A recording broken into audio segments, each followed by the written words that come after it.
বেতায়ের ঐতিহ্যবাহী শিব মন্দিরের মেলায় এখানে প্রচুর ভক্তরা আসে। দেখো এই সারা রাত ধরে কালকে জল ঢালা হয়েছে।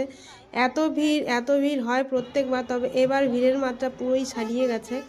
আর এবার আমি পুজোটা করতে পারিনি, দুর্ভাগ্য আমার। তো যাই হোক, এবার মেলার মধ্যে চলে এসেছি, ঠাকুরের কাছে একটু নমস্কার করে নিয়ে। আর মেলাটা দেখো দূর থেকে তোমাদের দেখাচ্ছি, অনেক বড় মেলা। এখানে যদিও জায়গাটা ছোট, তবে রাস্তার পাশ দিয়েও বসে, আর ভেতরে দোকানপাট বসেছে, খাবারের দোকান রাস্তার উপর দিয়েই বসেছে। চলো আমরা মেলাতে গিয়ে এবার কি খাই আর কার কার সাথে দেখা হয় সবটাই তোমাদের দেখাবো। তো চলো, প্রথমে চলে এসেছি দেখো মেলার মধ্যে, একটু মেলাটা ঘুরে নিলাম।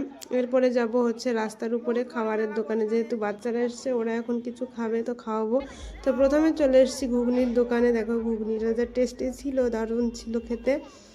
আর খেয়েছি ফুচকাটা আগেই খাওয়া হয়ে গেছে, সেই ভিডিও ক্লিপসটা এখানে নেওয়া হয়নি।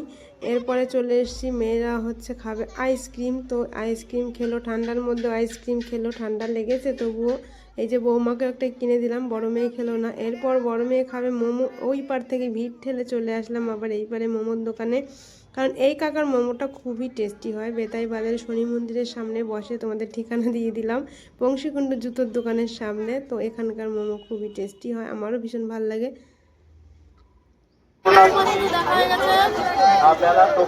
দেখো উমার সাথে আমার দেখা হয়ে গেল, উমা কিন্তু ভীষণ মিশুকে। তারপরে হচ্ছে চলে আসলাম, এখন হচ্ছে বাড়ি যাব। তো তোমাদের দেখাই ভিড়টা, তবুও দেখো এখন ওরে বাবারে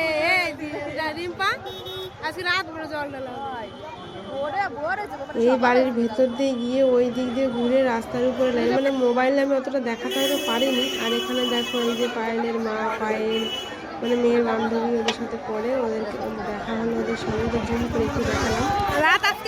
আর দেখো ভিড়, প্রচুর ভিড় হয়েছে কালকে। প্রত্যেকবার তো হয়, কিন্তু এবার প্রচুর ভিড় হয়েছে। আসার সময় এই যে বুদ্ধদেবের বাড়িতে, ওনার বাড়িতে কিন্তু অনেক পুরনো শিব মন্দির আছে, আর পুজো হয় ছোটবেলা থেকে দেখে এসেছি। এবার চলে এসেছি, পারবো না বৌদি। আমাদের বাড়ির সামনে যে মন্দির, ওইখানে দেখো আমাদের সবাই পুজো করছে, মামি, আমার মা।